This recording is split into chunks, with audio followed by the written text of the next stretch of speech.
At Subway, start your day the flavorful way by adding new guacamole to your favorite breakfast sandwich. Perfectly made with a hint of jalapeno, our guacamole turns up the flavor to your breakfast. Try it today on a hot and toasty egg, white, and cheese. Subway, eat fresh. The BS Report is a free-flowing conversation that occasionally touches on mature subjects. The BS Report. The BS Report with Bill Simmons. Welcome to the BS Report. Taping this on a Thursday, about 2 p.m. East Coast time, afternoon, between World Cup games. The Ivory Coast just fell to Colombia. England is coming up. But in the meantime, a little podcast here with our buddy Zach Lowe. How are you? Good. I actually watched some Game of Thrones last night for the first time now that there's no NBA to watch. Oh, you're in on Game of Thrones now. This is going to be interesting. How many episodes you do? Only the first four. And I'm not sure I'm in. I'm not sure this is going to be a show for me. But I'm going to give it a shot. But I'm not sure yet. Stop it. The NBA parallels are just all over the place to the point they even did the Game of Zones. I know. I've been ignoring. Yeah. I've been ignoring all that just in case I ended up watching the show. So I'm gonna tentatively slot it into the Breaking Bad slot from last year where I catch up on a show that I've completely ignored. But it's tentative. It's got to earn it. Breaking Bad earned it instantly. This one's going to take a while. Yeah. Well, I look forward to you getting sucked in and then regretting all of these comments. It's going to be great. Fair enough. So let's start with the NBA draft, and then we'll move to the finals, because there was breaking news this morning about Joel Embiid's foot, which as of Thursday, early afternoon, East Coast time, we do not know exactly what is wrong with his foot. I've heard that it's broken. I've heard that it was a pre-existing stress fracture that they didn't detect, or he re-aggravated it. Who the hell knows? But something's up, and he has now fallen out of the number one spot. What was your reaction when you heard this? Same as everyone else, which is just total shock. I mean, you know that I don't follow the college game hardly at all, so these guys aren't like household names to me. But he had clearly emerged as the number one overall pick, and it's one of those things now where if you're Cleveland, you're kind of a big loser because he represents everything that you need on a team. You've already drafted 2 power forwards in the top 4. You've got ball handlers. You need the rim protector. You need that 7-footer to do things in the paint like he can do. And now I don't know what the hell you do, because, I mean, back and feet is like, for a big man, it's got to be, you look at just recent history and it's like you want to run for the hills from that kind of guy. And then the trickle down effect is like, I mean, what if you're sitting there, you're Orlando, you got Vucevic coming up for an extension after next season, or even now, I can't remember. I have to look at exactly where he is. And it's like, if that guy's there, when do you roll the dice? It just becomes a fascinating decision. But you don't feel bad for the Cavs because they've won the lottery 9,000 times, right. but you feel a little bad because that's the puzzle piece that they don't have. And as for Embiid, I'm not positive I feel bad for him yet either, because this is why I wanted to have you. I want to talk about this. I know you're not a draft junkie, but you're an NBA junkie, and there's some serious ramifications here with NBA deals that were in the works potentially. Teams trading down, up, players might move now, because what's going to happen is I think Cleveland's going to take Jabari first. Now that might change over the next week, but I think that's where they're leaning, for the same reasons that Milwaukee was leaning. He's a sure thing. He is from Chicago, and I think Milwaukee is the one that's the big loser here out of everybody, because they were fired up for Jabari, and they're 80 miles away from Chicago. He's a fixed commodity. He's a good kid. He's a sure thing. You don't have to worry about him like being a bust, and that's somebody you could potentially start to build whatever rebuild of your franchise you're going to do. And then you look at Philly at 3, who thought Wiggins was going to miraculously fall to them. Now that I don't see there's any way of that happening. So now if you're Philly, what do you do? And what's your plan? What is Philly's plan? Do they want to even think about being good this year? Are they perfectly happy? Like, would they take Embiid, have him and Noel, take like Saric at the number 10 pick and do the same thing they just did where they win 15 games again? Is that possible? Oh, definitely. I don't think they have any plan to be good next season, and I also don't think that they'll be concerned about things like, if we think Embiid is worth the risk and he's really the guy, we already have a rim protector in Noel, we can't have duplication like that. I don't think they care. I think they're going to just look at this as talent acquisition. Who do we think are the best players available? And I don't know who that's going to be, but I don't think, and they'll look to move up or down or whatever if they see an opportunity to get a better return for whatever reason. But I don't think next season is another throwaway season. I mean, not throwaway. They want to develop. They want to get a little better. But they're not making a run at the 8th seed next season. Right. And he's Sam Hinkie, who learned under Daryl Morey in Houston, is an asset collector. I don't think he has any illusions about making a run anytime soon, which is why it's so interesting that they happen to have the 3rd pick in this draft now. Because they could just take Embiid. They could try to trade up if they love Wiggins. They could take some, maybe Exum goes there. And if Exum goes 3, Arntellum, I don't think he would want to put Embiid in Orlando or Utah. So at that point, he'd be jockeying to move him to Boston or LA. And that's where it gets really interesting because Boston's, throwing the kitchen sink at Minnesota for Kevin Love right now. If they thought they had a chance to get Embiid at 6, now you might have to keep the pick. And then you might have to go the other way and trade Rondo and just say, screw it, we're blowing it up. We're rebuilding around all our young dudes. So I think this is one of the all-time monkey wrenches I can remember in the draft because there's ramifications with multiple teams, multiple players, trades, Kevin Love, everything. What did I leave out? I don't know, but you're right. I mean, it is an alt. I mean, I don't. How far back would we have to go to find a monkey wrench like this? I mean, you're more of a draftnik than I am, but I mean, I've been talking to some guys, some GMs and assistant GMs on some of these top 5 teams today. They're just like me and you. They're like, holy crap, I can't believe it. Like, this is the most unreal thing that's happened in my career. Like, people are just absolutely blown away. And what are we, a week away? I mean, we're a week away. It's funny because some of these guys were at the lottery, and they were sort of at that point in the mental frame of mind of if you need more information on a player by this point, it's too late. Like, you already know who you like and who you don't like, what order they fall in and whether you have to do some draft day maneuvering. That's a different story. But by that May date, you've got your impressions pretty much set. And then to have this thrown at you a week ahead of time is unbelievable. And then on top of that, you have all these teams that are looking to either trade up or down in this draft, like an inordinate amount of teams. And sometimes that's rumored, or sometimes you have teams trying to trade back because they don't want the pick. But in this case, just the way the draft fell, you have all these different teams trying to accomplish different things, right? So Boston at 6 clearly want to package that pick for Kevin Love. Sacramento at 8, because Vivek Ranadive is in that all-time classic new owner mode where he just wants to be good right away and he doesn't care about long-term. And, hey, we'll get Kevin Love. We'll convince him to stay. And he's making all the classic new owner mistakes. But that number 8 pick is for grabs. And then Charlotte at 9 is really, really interesting because, especially after what we watched with Miami just now, everyone in the East is not that far away. And if they can parlay that number 9 pick either into an impact guy right away or into an impact starter on top of the cap space they have and what they built last year and Steve Clifford and everything else, that team's not that far away, I don't know. And then you look at Denver 11, all this stuff. I'm fascinated by this draft. Well, and you didn't even mention Chicago has 2 picks, and no one quite knows what they want to do. Do they want to trade them for something? Do they want to, stash one guy overseas, have one guy here? And Mirotic is already overseas for them. And Phoenix has 3, and they almost literally can't even use all 3 in terms of having them on the roster next season. So they're another Kevin Love wild card. There's just a lot of moving parts and a lot of teams with interesting pick dilemmas. And I think I don't know what Charlotte is going to do, but when I was reporting that column I wrote on Lance Stevenson last week, I mean, they are the universally regarded around the league, not necessarily by themselves because they're mum as usual, but they are regarded around the league as the team that, they've been bad for so long. They got a taste of winning. Maybe they're the people think they're the team that's going to try and rush it a little bit by doing something dramatic, whether it's in free agency or a trade or something. So I agree. There's a lot of stuff going on. It's going to be fun. I would say Washington's in that mode too. I think Charlotte and Washington are we can make the Eastern Finals next year. What can we do? Let's make some trades. I think both of those teams are in that mode. I agree with you that Lance Stevenson in Charlotte makes a lot of sense.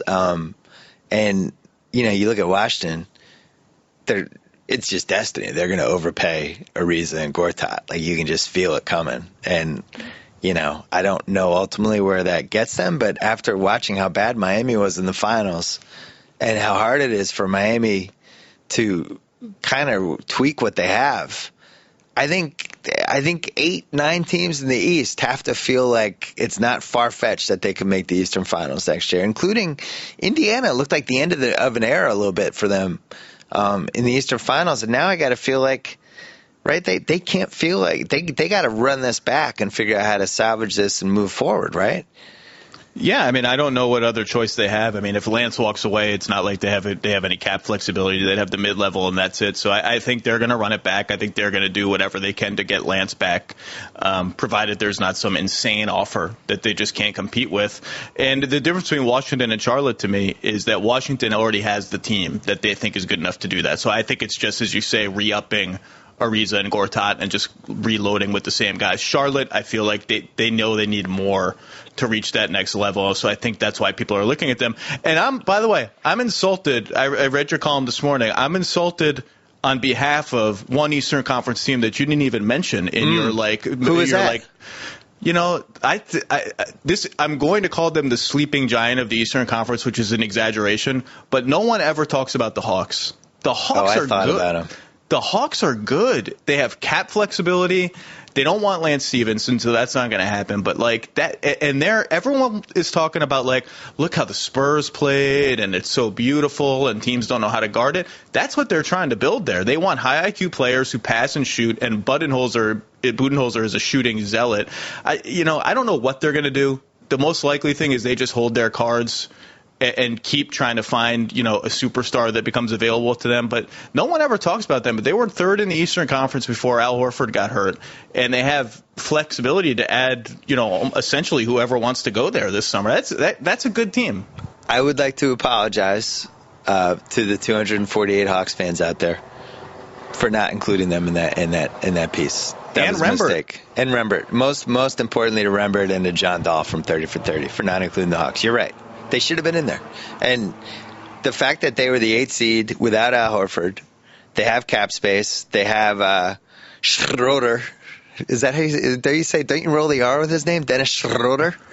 Something like that? I've heard like 5 different pronunciations of it, so I'm not going to try. They have Nogueira from Brazil who comes over this year. He's not even on the team yet. They have a first-round pick in the mid-teens. And they have cap space. It is an interesting team. The thing with Atlanta, though, I always feel like they might slide the other way and just try to gut the roster. And people, you've heard the same stuff. People really seem to feel like Horford is available. See, I haven't. Here's what I heard on Horford, just to clarify, because people have been confused about it when we've mentioned it. I don't think people jumped from like made available to shopped really fast. They're not shopping them, but no, I think they called like 3 or 4 teams, maybe not even that many, who could have had really good picks in this coming draft and said, we'll trade him. He's hurt. Maybe you want him next year for your unprotected pick in this draft. And that's, I think, what they wanted. But I think that's one of the reasons that they are the sleeping giant is that I don't know what the hell they're going to do. And nobody knows what the hell they're going to do. They could backslide exactly like you said. I just think they're a really fascinating team. And the team they want to build is just shooting at all 5 positions and ball movement, and they want to be like the Spurs, but with even more three-point shooting. So one of the trade rumors that came out was, Denver all of a sudden got involved in this Kevin Love thing, and who the hell knows who's leaking what and what's serious and what's not. But when I heard Denver was involved, thought to myself, well, that makes no sense. Like, they'd have to trade all of their assets to get Love, and then he'd be on a team with no assets. Why would he want to do that? So then this story comes out, who knows if it's true, that they would trade the 11th pick for Aaron Aflalo, and then they would then repackage Aflalo with Kenneth Faried and Wilson Chandler for Love, which is about, 60, 70 cents on the dollar, something like that. But I'm thinking, the most interesting part of that to me was Aaron Aflalo being worth the 11th pick. And then I was thinking, well, if you're Charlotte, wouldn't you give up the 9th pick for Aaron Aflalo? I feel like I would do that right now, right? I mean, it depends what you want. You should. I mean, that Aaron Aflalo for the 9th pick is fair given what the 9th pick typically gets you. Can we call him one of the 4 best 2 guards in the league? I think that's accurate. He's up there. I don't want to sit here and Would you rather have him or all. Dwayne Wade right now for the next 2 years? Him or Dwayne Wade? Oh, God, do we have to talk about Yes, Dwayne Wade? we do. We have to. You'd rather have Aaron Aflalo than Dwayne Wade. You would. It depends on my team. Dwayne Wade is a better player than Aaron Aflalo, still. I think we're being swayed by the last two games too much. Although the last two games, he's declined in each. He declined last season at the end of the year too. So this is a regular thing. Aflalo's got 2 more years left on his deal, $7.5 million each. But that's the what last I mean. one, you'd rather have him at 8 than Dwayne Wade at 20. True. That's true. All right, if we're factoring in salaries and all that, yes, I'd rather have Aflalo for Is Klay Thompson the 2-guard championship belt holder right now? Oh, James Harden. Yeah. It's weird. I never totally feel like he's a 2-guard. Well, I feel like he's created some new position that, like, he's like a 0-guard. It's like him and Westbrook. He's like some position that didn't previously exist. These guys that aren't point guards, but they aren't 2-guards either, but they have the ball all the time. He's a 0-guard. Can't we have a 0-guard? Why can't we have 0-guards? We could. Isn't that what Exum is supposed to be? I mean, he's more of a point guard than a 2, I guess, but he's that same kind of like big wing, but handles the ball a lot. Yeah, if you think like traditional 2-guards with the kinds we grew up with, Klay Thompson is the most traditional, right? Guards his side. He's a really a better defender than I think he gets credit for, and then great shooter. Can create a little bit off the dribble, but doesn't play any position other than 2-guard. He just smells like a 2-guard to me. Whereas Harden, I don't know what he is. Beal is like that too. Beal's up there. Yeah, I would. If you're doing a 2-guard draft, it'd be interesting if you could have a 2-guard for the next 10 years. I think I'd want Beal. Beal's young. I don't even think Beal's 21 yet. Well, here's an interesting name. Because I agree that Klay Thompson is fascinating, and I don't want to say too much about him because my column next week is going to be in part about him. But he's going to get a giant amount of money because of this exact issue we're talking about. There aren't shooting guards, and he's one of them, and he's going to get a lot of money when he's up for an extension, which is this summer.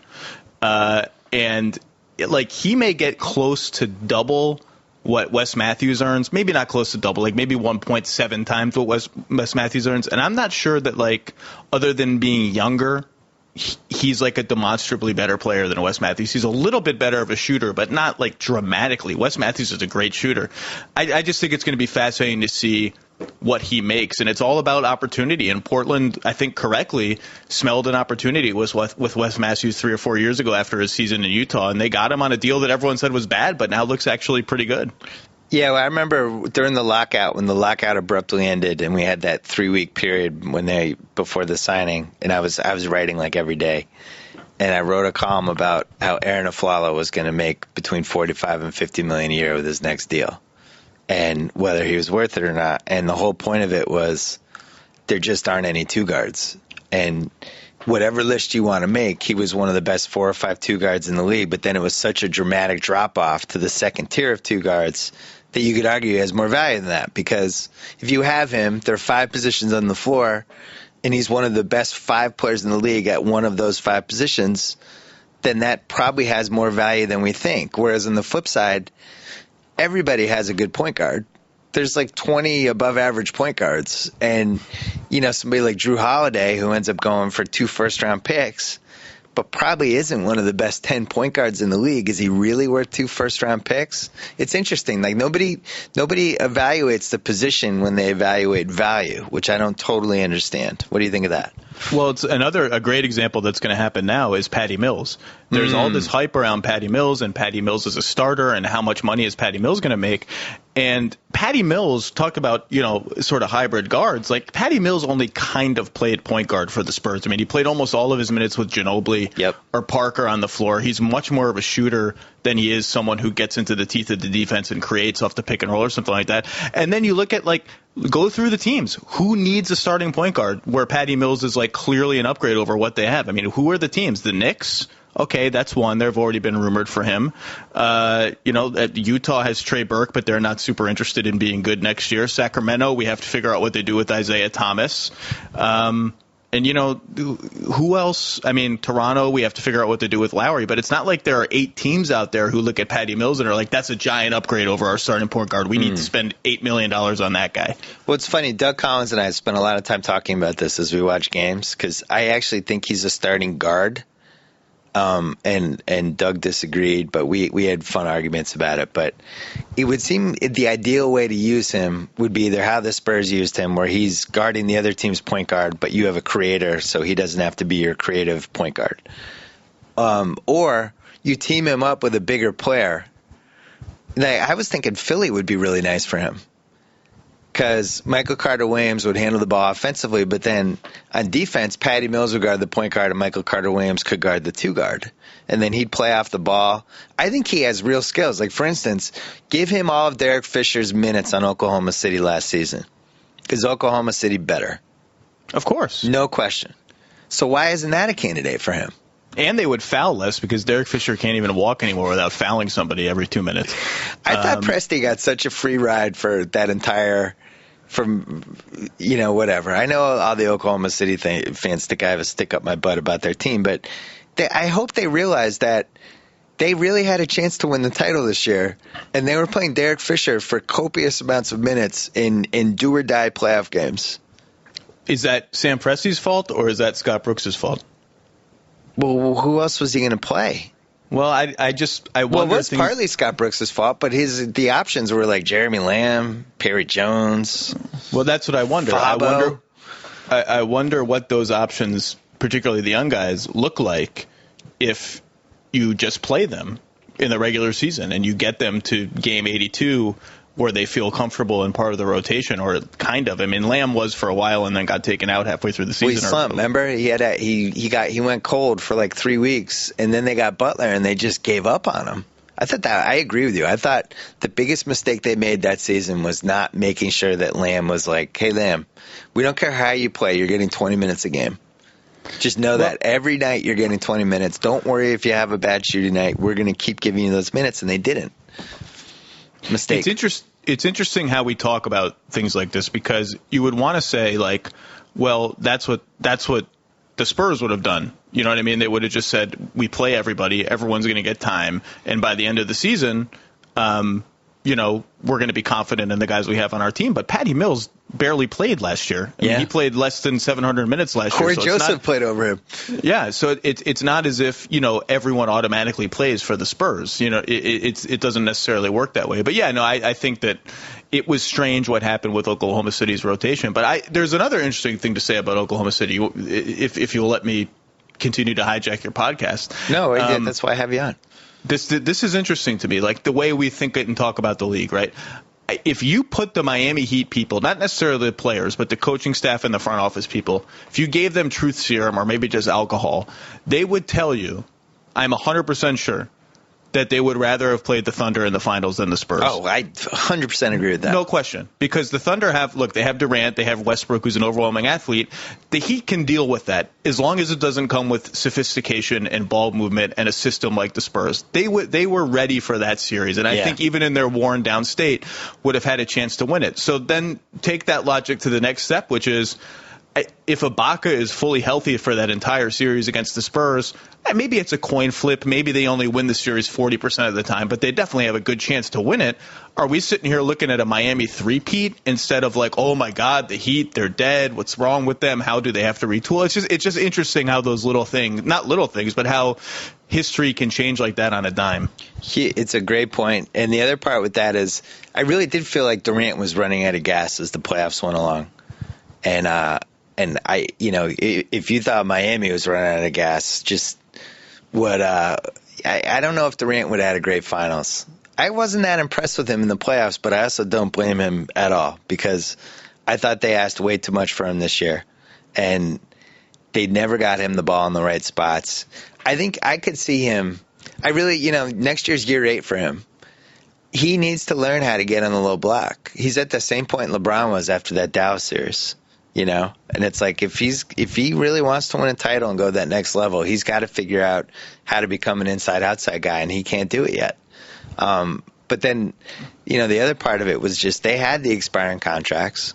They had 2 first-round picks in this year's draft. They even had potentially Perkins' contract, which only goes next year and is done. They had a lot of options last February, and they have this mentality like it's a marathon, not a sprint. It's a marathon, not a sprint. Well, they lost the 2013 title because Westbrook got hurt. And they lost this title because, mainly because they weren't deep enough. They had 4 guys. So now you go to the next year. Are you really going to use those 2 first-round picks with guys that might not be able to help you next year? Like, what are you going to do? You're not going to pay the luxury tax again? How are they just going to keep kind of crossing their fingers and hoping that Durant, Westbrook, and Ibaka and a bunch of we don't knows are enough? I think it's a mistake. Can I defend them for a second? Yes, please do. They 100% offered one of their picks for Shumpert and thought that they had a deal, and the Knicks backed out of it at the last minute. So Shumpert would have been helpful. I mean, I think Shump is overrated, but he's better for than them, Fisher, and he's better than he's better than the Cephalosha who suddenly forgets how to shoot and play offense in any way. And look, they did find a center in Steven Adams who's going to be a long-term piece for them that they're going to continue to nurture. So there are ups. They tried for a trade, and there are upside assets there. But, Durant, the low post thing, I mean, look, people say that, we say that, it took LeBron a long time in the NBA to get comfortable playing the low post. It's not just as simple as, he's got to catch the ball and be physical. It's like there are things to learn. You got to learn the footwork. You got to learn how to be comfortable. You got to learn what your spots are. And that's hard work. And, he's a skinny guy, and he's a jump shooter. And he's not like LeBron against any small forward in the NBA is going to back that dude down underneath the rim so that you have to send help. And Durant can't do that. They played Durant too many minutes last year. And they were too obsessed with getting one of those top seeds. And I thought it came at the expense of him specifically. Because the amount of minutes that he logged when Westbrook went out I felt like that caught up to him. By the same token, we both wrote about it. Miami's insistence on making sure Wade was fresh for the last 2 rounds, I thought affected LeBron, and he came out for Game 5 in full A+ game mode, right? That's as good as he can play in that first quarter, and he just couldn't keep it up. It was the first time I felt like, all right, this guy's got 11 years of miles on him. He might not be able to play A+ fifth gear for 4 quarters in a must-win playoff game anymore. He might have to, he's getting older. He might have to pick his spots a little bit. And, if they were the 6th seed and they had played LeBron's 700 less minutes, do you really think they wouldn't have made the finals? I mean, come on, I agree. The minutes thing is fascinating. I mean, there is more and more evidence. Tom Haberstroh has written about this on ESPN.com a lot in the last couple of weeks. There definitely is evidence that matters. The wear and tear matters both over a season and over your career. And the Spurs have definitely been ahead of the game, ahead of everyone, as usual, in realizing that there's value in just not overplaying guys. At the same time, it's funny to me that, the Spurs, as smart as they are, this is the first year where they've gotten through the whole playoffs basically healthy. This is the first year, in the Memphis, when they lost to Memphis in the first round 3 years ago, Ginobili got hurt in the last game of the regular season. And in the middle of this season, half their team was injured. Literally almost half their team. They were playing guys like lineups that were unrecognizable. So there is still a lot of luck in terms of when the timing of your injuries happens, and there's just only so much we can do. But I think as much luck and sort of randomness as there is, I think it is becoming clear that if you can not overplay your guys, you at least better your odds a little bit. I always jokingly call you Spock. You've killed off all the fandom in your heart and in your head, and yet it seemed like you really enjoyed this Spurs title run. This is kind of like the basketball that Zach Lowe, the basketball fan, loves the most, the way they play. Is that a fair comment? Ginobili has always been one of my 5 or 10 favorite players ever. I've made no secret about that.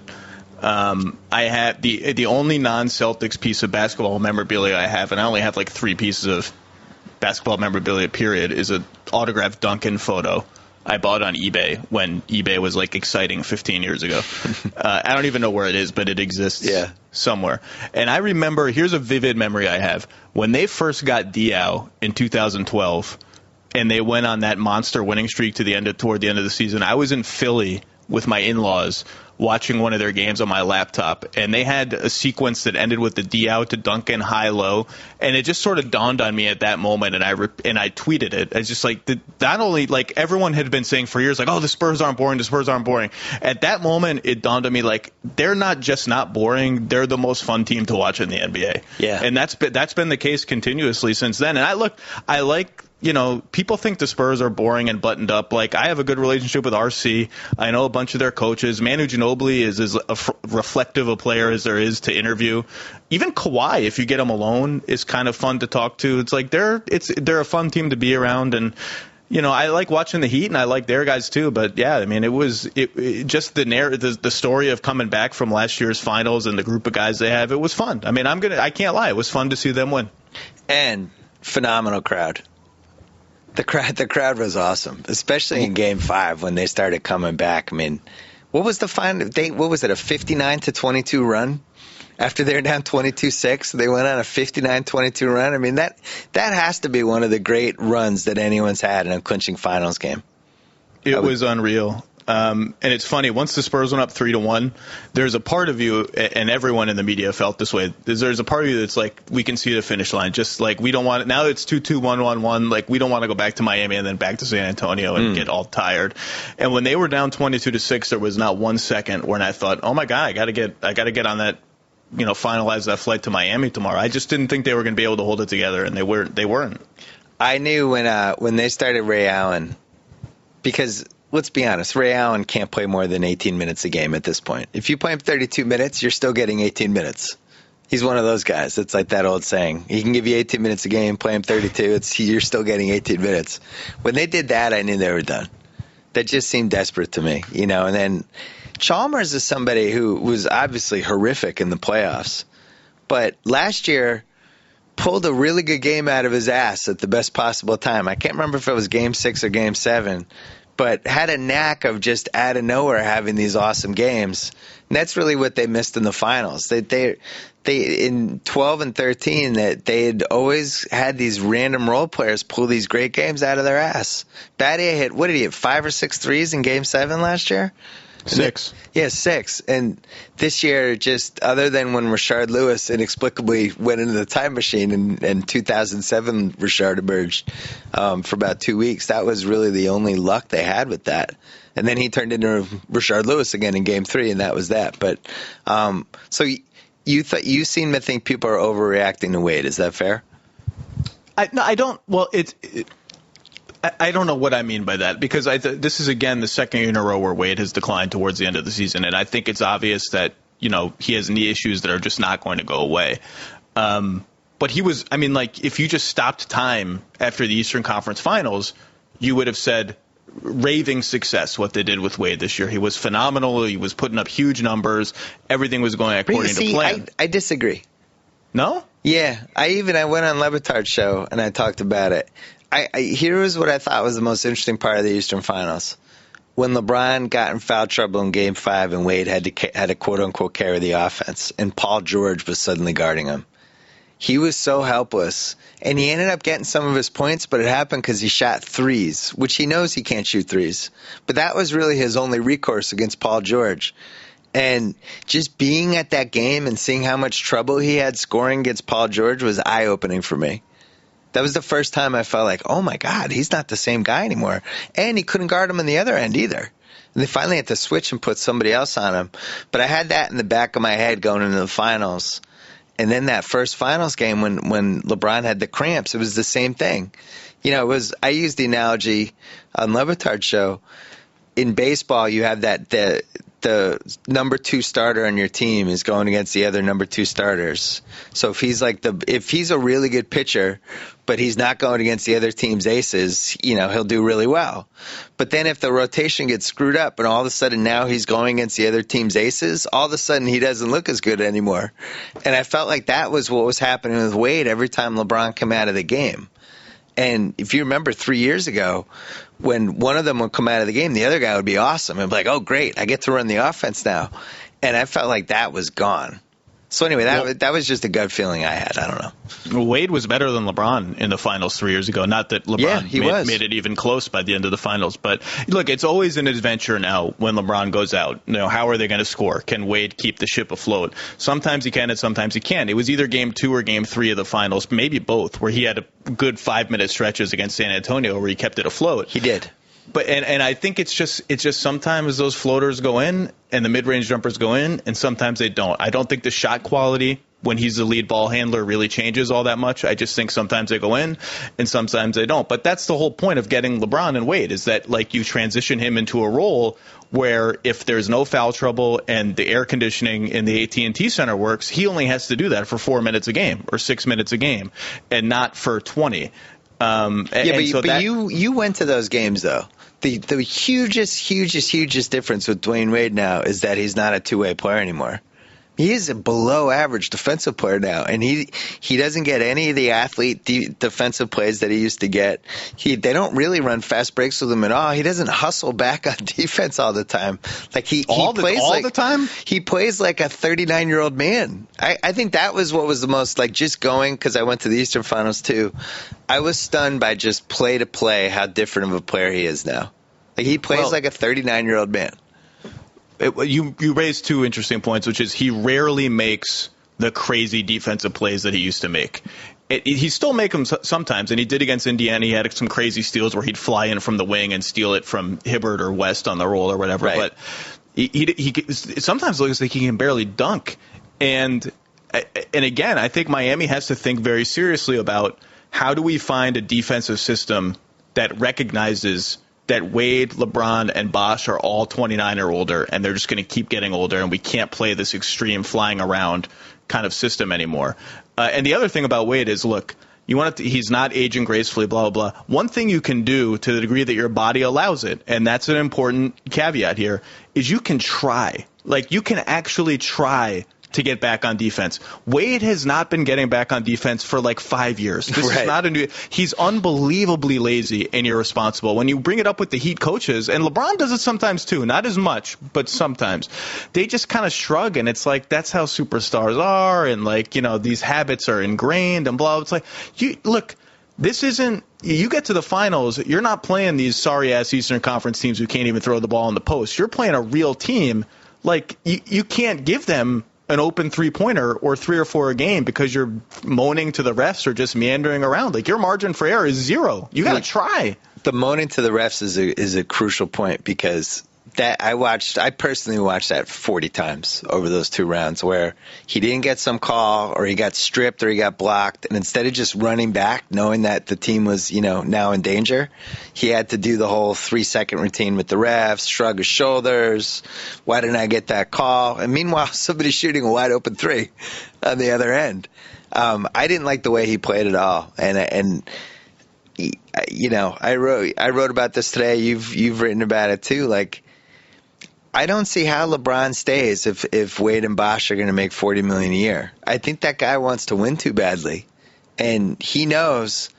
I thought this was interesting. And LeBron came out in the third quarter of that game, and everybody knew Miami was going to lose after halftime. Like, you could feel it. It was clearly they had been broken in the second quarter. LeBron came out, he wouldn't shoot, and he was passing to everybody. He was passing up shots, and he was passing really crisply and hard, like with a little edge to it, almost like, you know what, guys, this is the supporting cast you gave me. So here, let's see what they can do this quarter. I really, I know I'm the body language doctor and I see stuff that probably isn't there sometimes, but watching it, I really felt that was his mindset for about 6 minutes. Like, you know what? We didn't pay, you guys were afraid to pay the luxury tax. You got rid of Mike Miller. All right, let's see what these guys can do, and just whip passes at him. But I don't think he wants to go through that again. That's why he left Cleveland. And I don't know how they make this team better unless those guys take pay cuts. Do you think it's realistic they take pay cuts? Well, this is the $64,000 question, or the $64 million question, or whatever the phrase is. I'm writing about Miami for tomorrow, so I don't want to divulge too much, but I think if you watched Riley's press conference today, a classic. First of all, Riley, the balls on that guy. I am sorry. That guy is rewriting history on the stage. Yep. And just as if he can do that. If he can, like, he was like, he was trying to say how the Heat get more criticism than anyone else. And he went on this rant like, I don't think anyone questioned Pop last year after he took Duncan off the floor for that rebound. I don't think anyone questioned Kawhi Leonard or called him a choker for missing a free throw and blah, blah. I'm like, well, hold on. That was everyone was questioning those guys. Right. Like, that's all that happened the day after Game 6. And then he's like, well, someone asked him about the tax and amnestying Mike Miller and trading Anthony, exactly the stuff you're bringing up. And he was like, oh, that had nothing to do with the tax. Mickey's willing to pay the tax. That was all about cap flexibility for next year. It had nothing to do with the tax. And you're like, come on, like, who do you think you're talking to, man? Right. But he made it clear in between rewriting history in a way that fits his desires. He made it clear that he thinks they're all coming back. He's not going to ask them to take a pay cut. He left open the possibility that they might volunteer. But it seems as if they're very prepared for a future in which they all just opt in and they have to make it work one way or the other. And how they might do that, I'm going to write tomorrow. But it seems like they're prepped for that. Now, whether one of them comes in and volunteers, and Bosch has already said he'd volunteer, we'll see. It's not unprecedented. It happens. I felt like that was a little bit Godfather, now 42 years old, so it's tough to even bring up that movie anymore. But no, everyone should see Godfather. Yeah, it's one of the most famous American movies ever. Keep bringing it up. It was a little bit of the Vito Corleone with Johnny Fontaine. You can act like a man. I felt like that was what he was sending out to Wade and Bosch and LeBron. Like, all right, enough. Teams lose. It happens. You guys made the finals 4 straight times. This wasn't a catastrophe. Act like men. Let's figure this out. We don't need to blow up the team here. And if they can get Wade and Bosch for less, maybe start some salary. I don't know. I wrote about it today, but who the hell knows? But it's like, could it start at 12 or 13 for those guys and you pay them more in the back end or whatever? Then that gives them the flexibility to go get. I think they need either one giant piece or 2 semi-big pieces. But the league's just getting too good now. I don't think you can win with 3 guys, all of whom were better 2 years ago, except for LeBron. I don't see it. The name you brought up in your piece today when you said, should they get Anthony? Should they get Melo?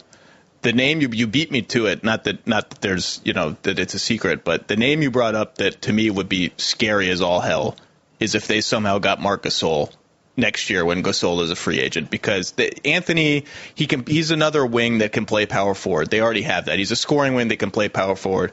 Gasol as a rim protector who can play 20 feet from the rim on offense and pass and screen. And look, everyone wants to say he's slow. The Heat play fast. The Heat actually don't play fast. They're one of the slowest teams in the league.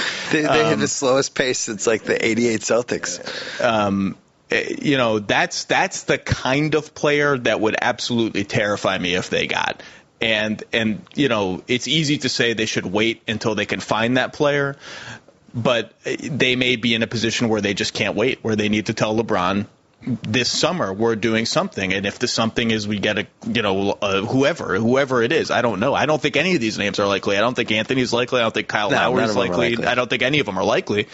But they just may be in a position where they have to say, we're going to do whatever we can this summer because, this is the summer when LeBron can leave. All right, turn into Spock for a second. What is the most money Dwayne Wade as a free agent would make in the open market?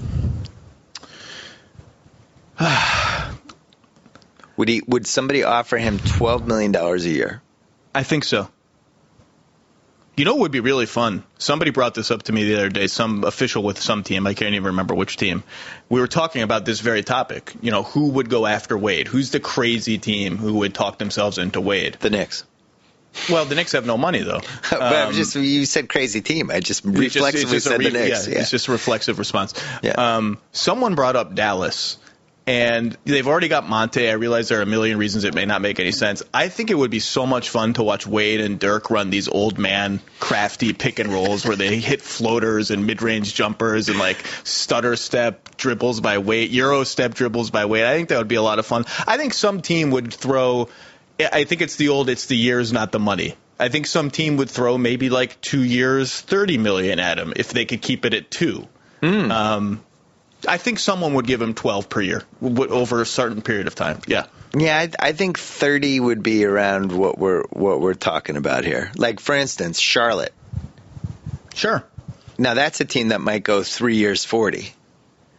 And, like, when are they ever going to get a chance to get Dwayne Wade? Now, the Jordan-Wade connection, all that stuff, you can come back and haunt Miami. And, you know, I'm not saying any of this stuff would happen, but I just think somebody will pay $10 million more than he's probably worth. My big question for him is, are you going to actually get in shape? Because just fundamentally, I didn't feel like he was in shape. He looked heavy. Why is he built like a defensive lineman all of a sudden?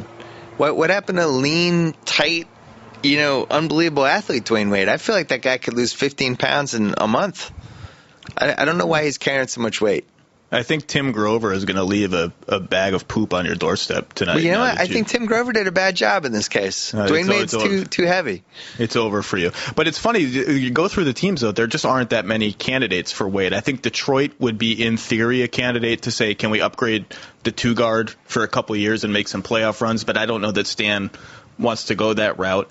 Atlanta, I don't think Atlanta wants to go that route. I think they want to save their bullets for something else. So we may have really named the only couple of teams who would even think about it. So maybe there isn't, you know, it only takes one, but there are arguments against even those teams doing anything. So, you know, again, if you're Wade, you have to opt in. By the way, this is a non-choice. If you're Wade and all you care about is the money, you opt in until your contract runs out. That's it.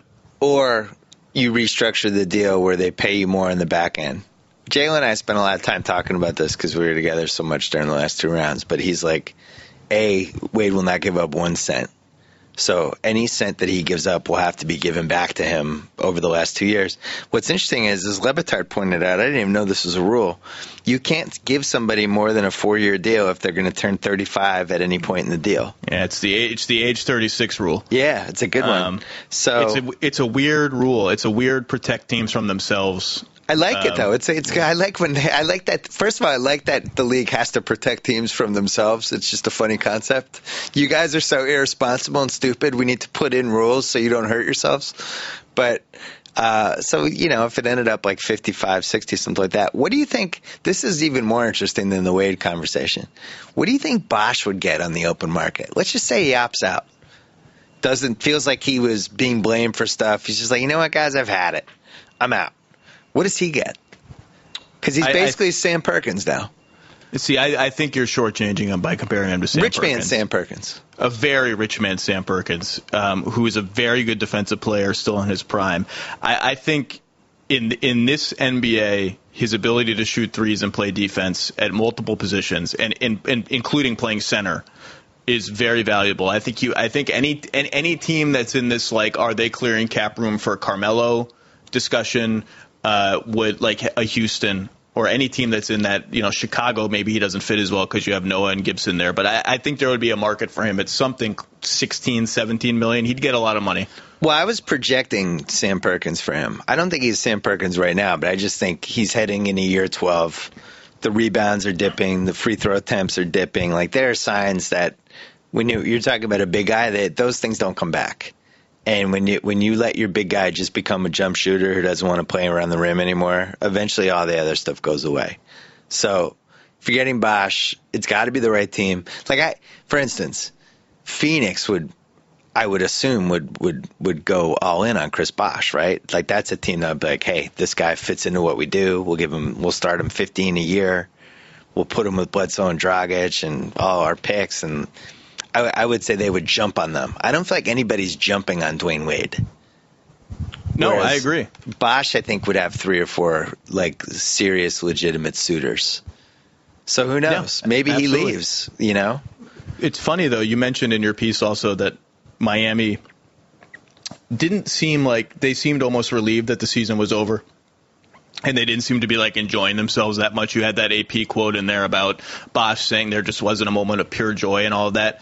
They are so tired. Like, I went in their locker room after Game 5 when everyone was waiting to get on the court or to get in the Spurs locker room. I thought, well, let me just go peek in the Heat locker room. That was not a dejected locker room. Battier was yakking it up about his retirement plans. Birdman and Beasley were joking with each other. Everyone was kind of like shrugging and not laughing at all. I shouldn't say that, but everyone was just kind of shrugging and having normal conversations. It was not like a beaten down, sad, crying group. It was a group that was very much exhaling, and I think they just, after that, I don't think they thought they could win. Like, I think once Game 4 was done, I just don't think they thought they had a chance, and they were happy the season was over. There's definitely some sort of mental fatigue. They just need to get away for a while. 4 finals is all-time brutal. It's just too much. But, they were showing the national anthem before Game 5. They're showing the guys on the video screen. And they cut to Battier. And he was really into it. Almost looked like he was like close to crying and was just soaking it in a way that soaking it in, there was a vibe, I'm the body language doctor. There was a vibe from Battier like, this is the last national anthem I'm ever going to hear. I'm really going to soak this moment in and remember it. And I nudged Doug and I was like, see Battier right there? That's a guy who thinks this is his last game. Now, I might have imagined the whole thing, but I agree with you. I feel like that whole team kind of knew. And LeBron was just going to come out in that first quarter. They're going to throw the kitchen sink in him and see if that worked. And then I think somebody hit a 3 and San Antonio bumped it up. They were up 39-35 all of a sudden. Crowd's going bonkers. And you could actually see the life come out of Miami. And that I thought that's when they lost. It was 39-35. I was like, this is done. But did you think, is it fair to say 9 of the best 10 teams in the league were in the West? The way Indiana ended the season. So I'm saying, was Phoenix better than Indiana? If Phoenix played Indiana in the finals, who wins? Well, Phoenix swept Indiana in the regular season and attacked them really well. I think Indiana is probably better over an 82-game season. I think they're probably better than Dallas over an 82-game season. I think they might even be better than Portland over the full season. I mean, if you break down Indiana's stats by conference, their defense was just as good relative to competition against the West as it was against the East. Now that could have some noise of back-to-backs and all that, and there are just not that many games. I think, but Houston, Clippers, Thunder, Spurs, Warriors when they're healthy. I mean, I think those are all better than Indiana. And Phoenix gave them massive problems over 2 games. It's not a crazy statement. The East really is that bad, and there are no signs of this trend abating. I mean, and that's like, everyone wants to kill the Heat because, they just walk into the finals, they'd get killed in the West. I mean, that's not an accident. A smart group of players who have conspired to play together should absolutely conspire to play in the East. That's not an accident. Well, that's why the possibilities for Chicago this summer, because it does seem like they're the front runners for Carmelo. I'm just going to come out and say it. So wow. If that ends up getting done in a way that they don't have to give up Taj Gibson, and as you said before, they have the 16 and 19 picks. They could easily just trade those for future picks. They could move those with somebody if they want to get rid of somebody, whatever. There is a scenario out there where their starting lineup next year could be Noah, Gibson, Carmelo, Jimmy Butler, and a healthy Derrick Rose. That's a possibility. That starting 5 is so much better than anybody else that anybody could trot out in the East. It's not close. And so I think that could be your team next year. I think Chicago is a team where Carmelo fits really well. Yeah. Because Rose, at this point, I think you want to have a secondary offensive centerpiece just in case, and especially just easing him back into things. And, Chicago for all these years has played 2 big men, 2 big men, 2 big men, just totally loyal to that formula. They played dang at power forward a little bit a couple years ago when Noah and Boozer were hurt a lot. But I think Melo is big enough and experienced enough at that where it would give them more flexibility to try that when they needed some spacing. I think it would be and when Rose is fully healthy, Melo takes a secondary role like he has in the Olympics and, goes crazy. I think that's one of the rosters where Houston is an awkward fit a little bit because all of those guys need the ball and love to hold the ball. I don't love that fit for him either. I mean, to some degree, great players fit. I mean, that's the thing. Like, we went crazy about Wade and LeBron. Do they fit? Do they fit? Do they fit? Their first year was all drama, and they were up 2-1 in the finals. You know what I mean? So great players fit, period. But I think Chicago is a very natural fit for him. Well, it's the scariest of all the possibilities. I don't think Carmelo is going to stay in New York. I really don't. I would be at this point, I would be surprised. And, another part that's interesting, Tibbs is represented by CAA, and I think he's represented by the same people as Carmelo. So that's another monkey wrench. You know, the agents always kind of have a way of getting their hands in this stuff. But I think if you're Carmelo, the Chicago makes the most sense, I think. I'm disappointed that Tibbs has an agent. I want Tibbs to be one of those. They all have agents. I know they all do. I want Tibbs to be one of those idiosyncratic weirdos who does like his own contracts and like has a magnifying glass where he's poring over the contract language. Tibbs is such a character. I want him to go the full. It's disappointing to me that he has some like fancy suit wearing agent. I want Tibbs to be the agent. Well, the funniest thing is that the guys who make max money even have agents. Like, does Paul George need an agent? He was going to get max money anyway. He's going to give somebody 5% of something he was already getting. It's and same with guys on their rookie deals. Yeah. If you're the agent for one of those guys and you're not one of the power agents who never lose clients, you're just babysitting that guy for 4 years, crossing your fingers he doesn't dump you before he signs his next contract. Yeah. My predictions are LeBron stays. This is right now, and I might change my mind in a week, but I'm just saying right now on June 19th. I think LeBron opts back into Miami for one more year. I think Wade and Bosh restructure their deals to take less money next year. I think Carmelo ends up on the Bulls. I don't exactly know how, but I think it happens. And I think Kevin Love stays in Minnesota. Wow. Those would be my picks. But I don't feel good about the last pick. The only one I disagree with you is the last one. Here's why. I don't think there's a good enough trade. And you can't trade him just to trade him. You can't. You got to keep him. If over just accepting a bunch of picks from Boston or, some freaking David Lee and Harrison Barnes from the Warriors, like you can't give the guy away. That would be the dumbest thing they could do. Just keep him. And hope to be Portland. Hope to be, you get off to a hot start and all of a sudden the vibe is exciting and everyone, all that. Yeah, you make a big deal about last year was screwed up. If you look at the advanced metrics, our team should have won 51 games. We had horrible luck in close games. We had a coach that was going through a lot of personal stuff. And just everything snowballed. And at the end of the year, we found out that Georgie Dang is a real center. We have the 13th pick in an awesome draft. We're going to have Chase Budinger healthy this year. Like, there's stuff going on. We're not giving up this team yet. You got to go that route over just giving him away. Would you trade him for 6, 17 in the Brooklyn picks? Like, as a Celtic fan, I hope to God they do. But, man, doesn't feel like that's enough.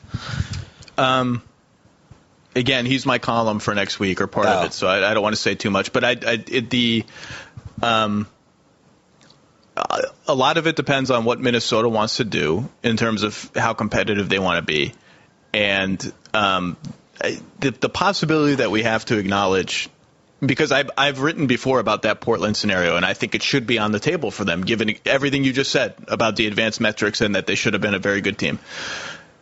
I think there's a chance, or at least we have to recognize the chance of that the relationship now is just so soured that it might be irreparable. It's a great point. With the Boston stuff and some of the comments that have come from both sides in the media and the fact that he's had a sort of hit or miss relationship with his teammates at times over the last couple of years, they may just be at a point where they have to say it's just time. It's just time to do something else. Well, he has one more trump card left and he hasn't played it yet. But if he really wants out of there, this is the move. It's the greatest move you can do. You insult the fans from the city. You make some sort of comment about. And not like too insulting, but something like, if I'm here in December wearing some dumb ski jacket and shoveling out snow for the 7th straight year, just shoot me in the head. Like just something subtle, but a kind of a dig at Minnesota. That's the last straw. Then they'll have to trade him. That's something that a couple guys have done over the years, and it's always worked. But sometimes the best trade you can make is not to make a trade. And we certainly saw that with San Antonio with Tony Parker. Kobe, when the Lakers seriously considered trading him the year before they ended up getting Pau Gasol. They're Pierce with Boston. I was going to say the Celtics traded Pierce 5 times. Yeah. Or almost, it was constant. Sometimes you're better off not making the trade. And then on the flip side, Philly traded Barkley. And, because they had one bad year, and fans were mad at him and all this stuff, and they gave him away, and he was a month later was the best player on the Dream Team other than Jordan. So I think you got to be careful. We saw Kevin Love play crunch time in the 2012 Olympics with the best players in the world. I don't know if you give that guy away for a bunch of maybes and what ifs. I certainly wouldn't, but I hope Flip Saunders does, because that would be great for the Celtics. Can you win with Rondo and Love? I feel like that would be pretty easy to fill around that team, right? I mean, you need a shot blocker. Yep. Kelly Olynyk, done. you need some 3-point shooting on the wings. But those are two good pieces. Rondo's next contract is going to be fascinating. And look, we've got to see him. Last year was he was decent last year considering the injury situation. But now this is the year where it's like, okay, let's see how you go into being mid to late career Rondo. What are you going to look like? What's your contract going to be? What kind of contract should you get? But yeah, that's a really good start. 25 of the league's 30 teams would be very happy with that as a 2-player start. Well, and then if you get 2, it's easy to get the third one. Sure. As they found out in the summer of 2007. You get those 2 in place, that third guy's ready to come over. We have to go because soccer's on, and I'm excited for the single game. Zach Lowe, look forward to reading your columns about tomorrow and Tuesday about Kevin Love. Great work this season. Really, really, really good stuff. Proud to run your stuff on Grantland. Thank you for everything you do. Enjoy the soccer game and go Croatia. Go Croatia. All right. Talk to you later. Target % off. Whoa. Thank you for downloading the BS Report with Bill Simmons. Too much fun. Check out more podcasts at the iTunes Music Store or at Podcenter at ESPNradio.com. Peace out.